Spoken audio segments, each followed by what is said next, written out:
বিশ্বখ্যাত ব্রিটিশ সাময়িকী ইকোনমিস্টের economist intelligence ইউনিটের এক বিশেষ প্রতিবেদনে বলা হয়েছে, বর্তমানে বাংলাদেশের ৪৭% স্নাতকই বেকার।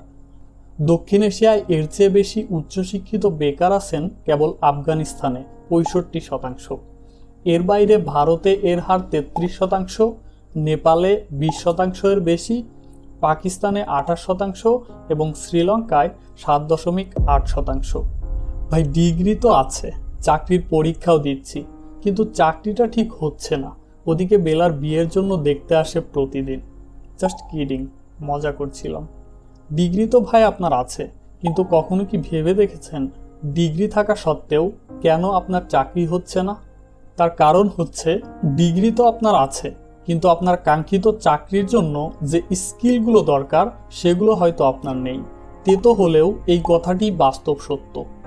এখন হয়তো আপনি বলবেন, যোগ্যতা থাকা সত্ত্বেও দুর্নীতি বা ঘুষের কারণে আপনার চাকরি হচ্ছে না। হ্যাঁ, আপনার কথা হয়তো কিছুটা সত্য, তবে পুরোটা নয়। কেননা বাস্তব জীবনের একটা গল্প আপনাদের সাথে শেয়ার করি। আমার পরিচিত এক বড় ভাই, যিনি বর্তমানে সরকারি জব করেন, তার কাছে আমি একবার জিজ্ঞেস করেছিলাম, আচ্ছা ভাই, দুর্নীতির কারণে তো চাকরি পাওয়া প্রায় অসম্ভব ব্যাপার বর্তমান সময়ে। তিনি আমাকে বললেন, তোমার কথা আমি মানলাম যে দুর্নীতির জন্য বর্তমানে চাকরি পাওয়া অসম্ভব, কিন্তু মনে করো একটা পোস্টের জন্য ২৫ জন লোক নেবে। এখন ধরো এই ২৫ জনের মধ্যে ২০ জনের দুর্নীতির মাধ্যমে চাকরি হয়ে গেল, কিন্তু বাকি থাকলো ৫টা পদ। তোমার টার্গেট হবে ঠিক ওই ৫টা পদ। তুমি নিজেকে এমনভাবে তৈরি করবে যেন তুমি ওই ৫ জনের মধ্যে একজন হতে পারো। তাহলে দেখবে তুমি অবশ্যই সফল কাম হবে। আসলে চাকরি পাওয়ার ক্ষেত্রে যে যোগ্যতাগুলো দরকার, বাস্তবে বেশিরভাগ ক্ষেত্রেই দেখা যায় চাকরি প্রত্যাশীদের ক্ষেত্রে সেগুলো নেই, যার ফলে তাদের চাকরি হয় না।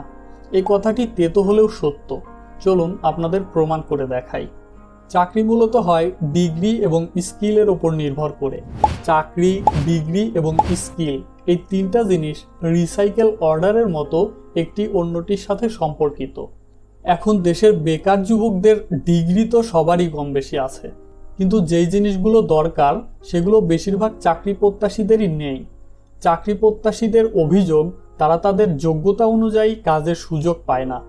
কিন্তু তারা যে প্রতিষ্ঠানগুলোতে চাকরির জন্য চেষ্টা করে, সেই প্রতিষ্ঠানের মালিকদের অভিযোগ, তাদের কোম্পানিতে চাকরির যথেষ্ট পোস্ট ফাঁকা রয়েছে, কিন্তু উক্ত পোস্টগুলোর জন্য যোগ্য লোক তারা খুঁজে পাচ্ছে না। বিষয়টি অবিশ্বাস্য হলেও সত্য। কেননা দেশে বেকারের সংখ্যা প্রায় ২৭ লাখের মতো। এদের মধ্যে স্নাতকধারী বেকার প্রায় ৪০%। কিন্তু এদের মধ্যে স্কিলফুল বেকারের সংখ্যা কত সেটা কি আমরা জানি? চাকরির ক্ষেত্রে মূল যে সমস্যা, তা হলো ডিগ্রি থাকা সত্ত্বেও শুধুমাত্র ৩টা স্কিলের কারণে বেকার যুবকরা চাকরি পাচ্ছে না। এই ৩টা স্কিলের মধ্যে রয়েছে computer skill, communication skill, English speaking. চাকরির ক্ষেত্রে বর্তমানে আপনার ডিগ্রির পাশাপাশি এই স্কিলগুলো থাকা খুবই গুরুত্বপূর্ণ। বর্তমান যুগ ইন্টারনেটের যুগ, তাই চাকরির প্রতিযোগিতায় অন্যদের থেকে এগিয়ে থাকতে চাইলে আপনাকে অবশ্যই কম্পিউটার জানতে হবে, কম্পিউটারের বেসিক ধারণা থাকতে হবে এবং কিছু অ্যাপ্লিকেশন যেমন Microsoft Word, Excel, PowerPoint সহ টাইপিংয়ের দক্ষতা থাকতে হবে। চাকরির ক্ষেত্রে সেকেন্ড যে স্কিলটা সবচেয়ে বেশি গুরুত্বপূর্ণ, তা হলো কমিউনিকেশন স্কিল। চাকরি পেতে গেলে বা চাকরিতে উন্নতি করতে চাইলে অবশ্যই আপনার মানুষের সাথে কথোপকথন বা যোগাযোগ দক্ষতা ভালো থাকতে হবে, নইলে আপনি চাকরি পাবেন না, বা পেলেও অতটা উন্নতি ঠিক করতে পারবেন না। তাই চাকরি পাওয়ার ক্ষেত্রে বা চাকরি পাওয়ার পর উন্নয়নের জন্য কমিউনিকেশন স্কিল থাকাটা খুবই গুরুত্বপূর্ণ। চাকরি ছাড়াও কমিউনিকেশন স্কিল আপনার বাস্তব জীবনে, ব্যবসায়িক কাজে, বিভিন্ন ক্ষেত্রে সফলতা অর্জনের সহায়ক ভূমিকা পালন করবে। চাকরি পাওয়ার ক্ষেত্রে তৃতীয় যে স্কিলটা গুরুত্বপূর্ণ, তা হলো ইংলিশে মোটামুটি ভালো একটা প্রভাব বা আয়ত্ত থাকা। ইংরেজি একটা ইন্টারন্যাশনাল ভাষা, তাই চাকরির ক্ষেত্রে অফিসিয়াল কাজকর্মের প্রায় সকল কাজই বর্তমানে কম্পিউটার দ্বারা ইংরেজি ভাষায় করা হয়। কোম্পানির বিদেশি ডিল, মেইল দ্বারা কনভেন্স, মিটিং, বেশিরভাগ ক্ষেত্রেই ইংরেজি ভাষা ব্যবহারের প্রয়োজন পড়ে। তাই চাকরি পাওয়ার ক্ষেত্রে চাকরি প্রত্যাশী ভাই বোনদের অবশ্যই ইংরেজিতে ভালো দক্ষতা থাকতে হবে। তাহলে এখন তো ক্লিয়ার একটা ধারণা পাওয়া গেল যে ডিগ্রি থাকা সত্ত্বেও কোন কারণে আপনি বছরের পর বছর চেষ্টা করেও বেকার থেকে যাচ্ছেন।